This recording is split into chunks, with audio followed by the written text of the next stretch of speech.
It seems obvious. Yesterday is gone, today is real, and tomorrow is waiting. But notice, the moment this talk began, that moment is already past. Even now, as these words are spoken, this moment moves forward, slowly slipping away. And when this talk ends, when you imagine it finishing, you will still be here, only in this ever-flowing presence. There is no fixed point to stand on. Yesterday seems so close, a memory so vivid it feels alive, but it is not.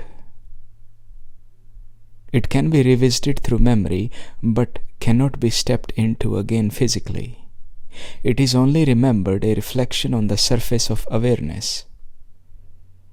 Don't just believe it, try. You cannot go back physically. All you can do is remember. Memory is not yesterday itself. It is a picture, an echo. Tomorrow, the idea that life will arrive later, that clarity, fulfillment, or certainty are waiting ahead. But what is perceived as tomorrow never truly comes. It is a moving promise that dissolves the moment it is reached. Then it is called today and already slipping past. Yesterday can never be visited, tomorrow never comes, and the present is never still. Don't just believe it, try. You cannot go physically into tomorrow. You can only plan, imagine, prepare. And even when you arrive in what was imagined as tomorrow, it feels exactly like this, alive, moving, never still. Again, another tomorrow will appear, and this current moment will be remembered as yesterday. And here, what is called the present is not still. It is not something that can be held in place. Even as it is spoken about, it moves. What is perceived as time is always in motion, a stream with no edge to stand on. Notice now. See for yourself. There is no door to step into past. There is no path to reach the future. Everything happens only here in this unfolding, this living immediacy. This movement, this flow of experience is all that can be known.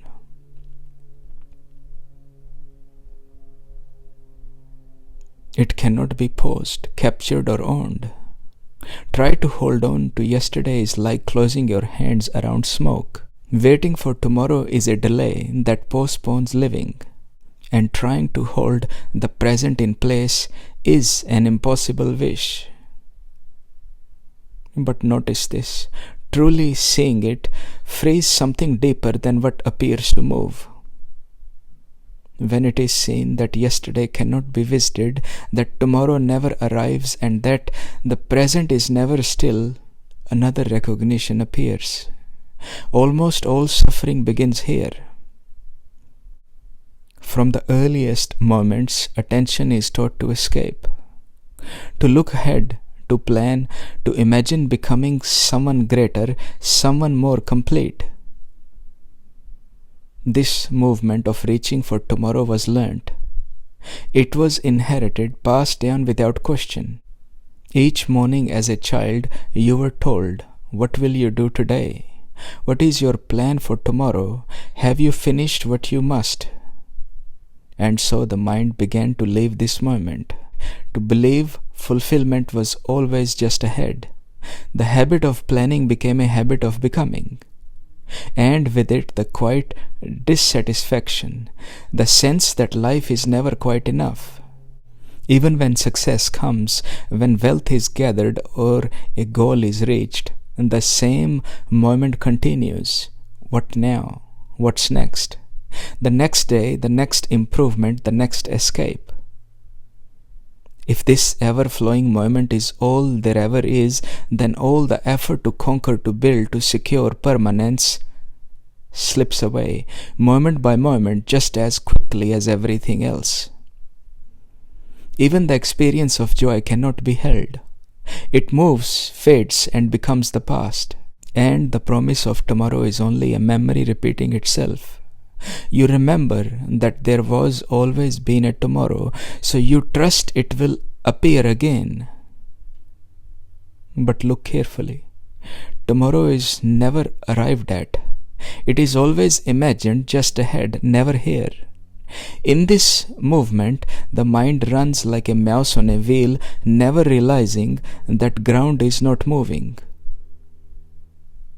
It is not wrong. It is not blameworthy. It is simply what happens when attention is conditioned to escape what is here. This is how suffering arises, not because life is lacking, but because life is always postponed. Postponed for the next moment, the next achievement, the next perfection, which never arrives. See this clearly, not as a philosophy, not as an idea, but as what is happening now. In that seeing, something relaxes, something stops running, and what remains is simply this: alive, ungraspable, free. There is a quiet recognition that while experience shifts, what knows it does not. It is here, before yesterday was remembered, before tomorrow was imagined, before the present was named, before even here is shaped into meaning.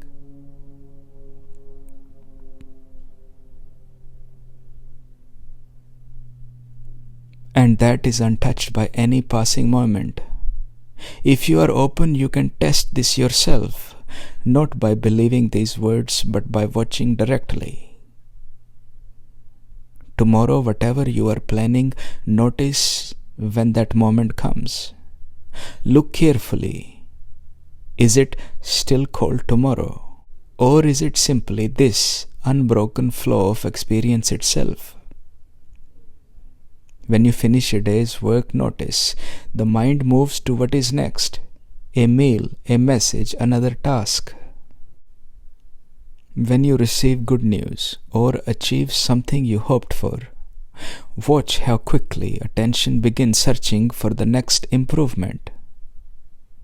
If you travel to a holiday, a new city, a long-awaited place, see how even there thought is planning. What will we do tomorrow? What comes after this? Even in rest, the habit continues. A free afternoon becomes, how will I spend this time? What should happen next? It can be seen that almost everything, every goal, every moment is wrapped in this movement. Nothing wrong in it. No need to condemn it.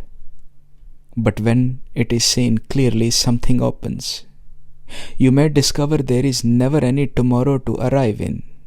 Only this unfolding, this presence, this immediacy, which no plan can capture. And in that recognition, life is no longer postponed.